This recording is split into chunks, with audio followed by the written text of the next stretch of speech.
Our first event in a sprint is the important sprint planning meeting. So with the sprint planning meeting, we are going to be planning out the sprint. Now, remember when we said nothing happens outside of a sprint. So this is basically at the beginning of the sprint. If this box was the sprint and then that's all the work inside, it's cut off a little there at the top, but the planning meeting comes right when it begins. It is still inside the sprint. So we begin our new sprint on a new day, and typically this happens, a sprint planning meeting happens in the morning of that day that the sprint begins.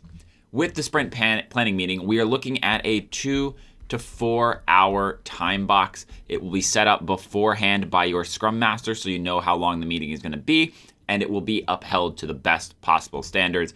At no point should it go over unless there's a really important thing that needs to be covered, and then maybe 15 minutes over maximum. But you should always try to keep it within the time allotted so that it does not waste people's time and it does not derail into a bunch of different just sort of side conversations and stuff. It needs to be a focused meeting. Remember, that's one of the values of Scrum is focus. So we need to make sure that we remain focused. So with a sprint planning meeting, what we're trying to do with all of this is we're trying to create our first artifact, which is the sprint backlog. So we're trying to take the product backlog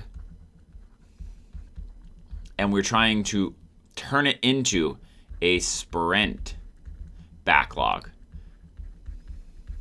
And so to do that, we need to bring everyone in here. We need to bring our product owner. He's the guy who, he is the person who basically has the product backlog. He's the one maintaining it, making sure everything works. The Scrum Master, she's the person that is going to be facilitating things. She's going to make sure that everything is set up and ready to go. She's going to be talking to people, coaching people, instructing the product owner on what exactly his job is, make sure that the cards are all working. So the Scrum Master is going to be coming in.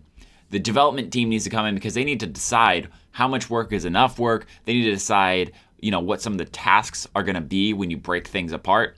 So they need to come in as well. So we're going to go through all of these different roles and then how exactly they might interact with the sprint planning meeting. So we're going to have our first thing is the sprint planning meeting provides expectation structure and creates a sprint backlog for the current sprint. Very simple sort of meeting. The Scrum Master, however, or the Scrum Master will facilitate the meeting. So they're going to make sure that everything goes according to plan. They're going to make sure that people are moving forward. If any conversations start derailing into, side conversations or, there's always room for a little bit of chit chat. But if you've been on a 15-minute conversation about football or something, you need to keep it moving. We need to move on to and keep focus on what we're there for. Everyone is here. The entire development team, the product owner, the Scrum Master, that's a lot of personnel. So we need to make sure that we're wasting the least amount of time possible to maximize the value. We need to ensure that the location is secured and ready. And by secured, I mean, in a lot of places, you got to rent or at least put your name on for like a collaboration room, or maybe the space that you want to occupy. Maybe you want to do your sprint plannings at like Starbucks or something. You're going to have to call Starbucks and make sure there's seating available and stuff like that. You need to make sure everything's ready to go and ready to actually operate so that no one is waiting around. They all just come in, get ready, and start the meeting. We also need to make sure the technology is ready for the meeting. Is there going to be a presentation part? Are people going to be connecting their computers for like a overhead view? If so, that technology needs to be ready to go. Keeps the meeting moving to fit in the time box. Like I said, they're facilitating, they're moving things forward. They're like, you know what, this problem, we're talking about it too long. We'll schedule a separate meeting a little bit later to really knock this one out, but let's move on to another task so we can get through it within our time limit. And then at the end of it, they're making sure there is a complete alignment with the sprint goal. So we're in the sprint meeting, we're actually going to begin with one more step, and that is going to be the product backlog. We're then going to create ourselves the sprint goal. And that's important, a lot more important in recent years with Scrum. The sprint goal is starting to take a lot more precedent. It's going to be a 2-line summary, something real simple that you can summarize the entire sprint with. So it might be something like implement the rating system for our restaurant app. That's what you're going to be trying to do. You're going to be, through the sprint, all of the product backlog items should be moving over to the sprint backlog if they fit that sprint goal. And maybe this is the first increment of it. Maybe there's too much and you're going to say like, we're going to begin work on it or we're going to continue work on it. But you need to really create a goal on what you're going to be doing. And the Scrum Master is going to make sure that everything aligns perfectly with that goal. And then during every daily stand-up, that goal is going to keep coming back and everyone's going to keep making sure that goal is being fulfilled. The product owner is going to come prepared with a ready product backlog. And so what this means is that the product backlog is going to be in a done state. There's not going to be any notes or like, well, I meant to do this sort of stuff. No, this is the product owner's main job. Needs to make sure that this is all ready to go. Everything is as fleshed out as possible, and that any questions he had, he asked the stakeholders so that when the dev team or the Scrum Master ultimately asks those questions, he or she's going to know exactly what that means. They're going to be able to explain it to you 100%, and you're going to be able to keep going. And this comes to the next point. They're going to clarify details about any of the backlog items. If you have questions, well, how are we supposed to implement? Well, the development team would answer that. But if you have a question like, what do you exactly mean by you want the app to move faster? Like, that's a pretty bad sort of goal. So define that. Is there a value for it? Do you want it to load quicker? Do you want the search bar to work quicker? And then so what's our acceptance criteria? And here's must be ready to describe acceptance criteria. You'll say, what's our acceptance criteria? You say you want the search bar to load quicker. Quicker how? Right now, what's the average? What do we want the average to be? Stuff like that. You want to know the goal of the card.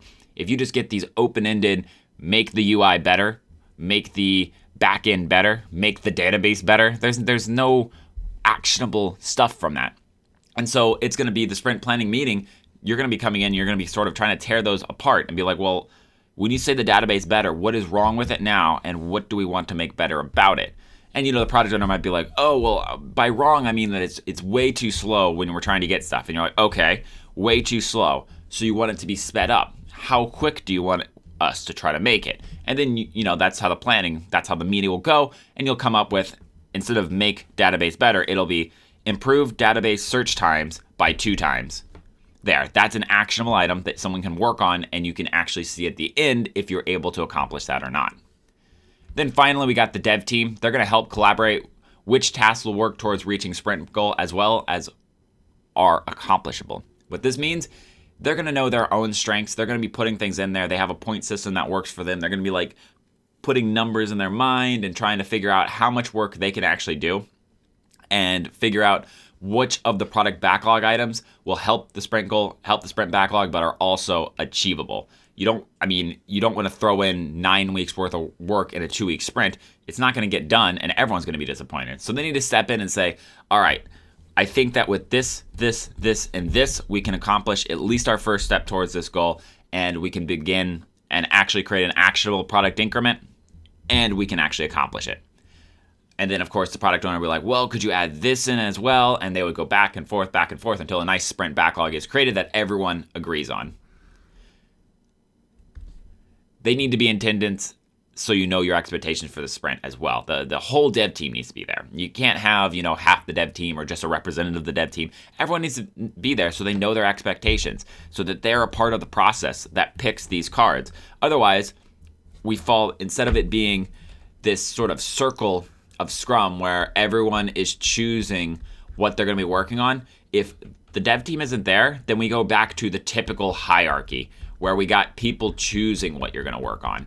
You lose the autonomy, the team morale goes down, you lose your productivity. You do not want this. You don't want the hierarchy. You want the self-choosing, autonomous teams, and therefore you need a team that has a whole bunch of people and they're all creating this center goal. That is what you need, and that's why the dev team needs to be there, so they have a say in what goes in the sprint backlog and what the sprint is going to look like, so they feel like they're a part of it because they are a part of it. Anyway, that is your sprint planning meeting. Overall, like I said, it's very simple. You're going to have everyone come in. They're going to look at the product backlog. They're going to come up with a sprint goal. The product owner is going to help a lot with that sprint goal because he knows where the stakeholders want to go. Once you have that sprint goal, you're going to be looking at the product backlog, dragging things over that can work in the sprint backlog. Then once they're in the sprint backlog, you'll probably have a lot of time left, and then you're going to start going through them, breaking them apart, assigning acceptance criteria, making sure that they're well defined, adding subtasks to every one of them. So let's say you have a single card, maybe it needs 3 or 4 extra cards because it needs to be broken up into those. You're gonna be going through all of that. And then finally, once it's all done, you're gonna leave and you're gonna be ready to go. One final note, the sprint backlog does not need to be 100% complete at this point. The only thing that happens is nothing else gets added from the product backlog. So once you're done with this meeting, the product backlog is no longer touched. But with the sprint backlog, maybe you had a task that's on the sprint backlog and it should have been broken up into 2 or 3. Maybe you realize that to implement this task, you have to update a library. That stuff's fine. You can throw that in the sprint backlog during a sprint. But no other features get added. Just any additional things that need to be done to accomplish the original features get added to it. That is your sprint planning meeting.